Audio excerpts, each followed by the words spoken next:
He fighting with me. He hit my head. This is the knife. And he never helped me out with my green card. 13 years of marriage. You know, like he kept postponing it and then throwing it, oh, if you get it, you're going to run away. If you get it, you're going to leave. So that's another form of abuse, which I didn't realize till a lot later. The Family Justice Centers are the one-stop shop where city officials say all help is available for all victims and survivors of domestic violence, whether they are documented or not.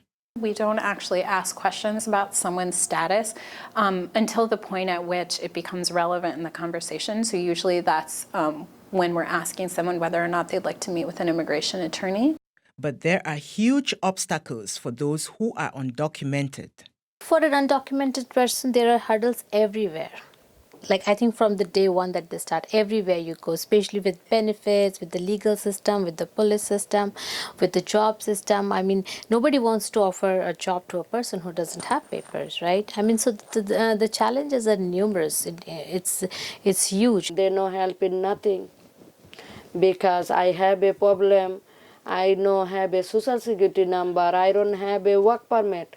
I can go any place and take the job. In the shelter, they help the ones that have papers. If you're a citizen and you have papers, then they help you out get a job. They'll help you with any. I don't have papers to go work legally anywhere. Apana says her undocumented status also deprives her of benefits that single parents like herself get. Being a single parent, being in the shelter, there are funds available to help me, but because I'm undocumented, it's not available there for me. Women in Need is the largest provider of shelter and supportive housing to homeless families, especially women and children in New York City.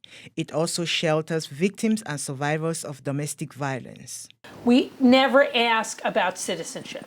So undocumented women, their children, undocumented husbands or boyfriends are all completely welcome at a WIN shelter. Whether or not they ask about status, there are services that are simply not for undocumented people. For example, permanent housing. It is harder for undocumented people because the vouchers include federal money. And that federal money is obviously not usable for people who are undocumented. We try to make sure that our case managers are the resident experts in knowing what types of benefits someone is entitled to, regardless of their immigration status. But there are some benefits that are tied to federal dollars, and those in particular oftentimes have restrictions related to what someone's status is. The city's hands are tied by the federal government's very strict rules against helping people who are not citizens. The survivors say Saki for South Asian Women is helping them with legal representation and some one-time payments for their needs, but can't help them with housing or a job because they need documents. Now together 3 months rent. Saki give you this the 1 month, but we need a more 2 months. I don't have a money, I don't have a job because I don't have a social security number, no have a work permit. That's why Saki no helping like this. My lawyer, who was the same lawyer, said she would do it pro bono for me, my case. But then in the middle, she just kept dragging it. And then in the middle, like she decided not to do it pro bono, that I would still have to pay her $8,000-10,000. I just didn't have the money like that, so I withdrew my case from her. I called Saki and they helped me get a free lawyer. It could be even more challenging for undocumented victims and survivors of domestic violence to seek services when they have language barriers. Alice Hawks says the Family Justice Centers do all they can to provide language services to all who need them. We try to have a case manager available who speaks the language of most of the individuals who come in. They would meet with a case manager, either speaking in that person's language of choice or using a telephone interpreter.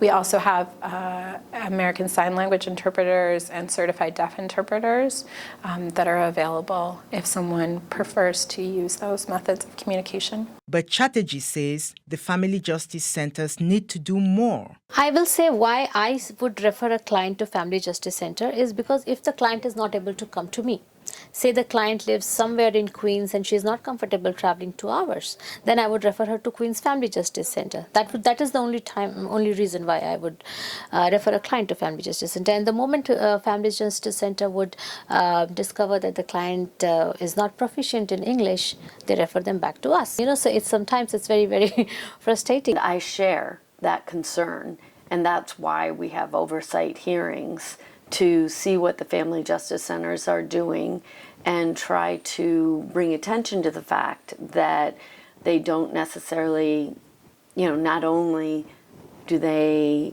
there might be questions about how well they serve the people who come through the door. Mina says she is relying on hope. My case immigration lawyer, she's applied for me 2017. She say you wait 3 years. She applied for me, this is the U visa. As for Apana, she says she cannot leave the shelter. Housing, they're only paying for my son, and he just turned 18, so benefits are less. And then I'm not getting any help with any kind of housing because I'm not a citizen. So, and I don't have work to work and be able to pay rent. So I'm stuck in the shelter.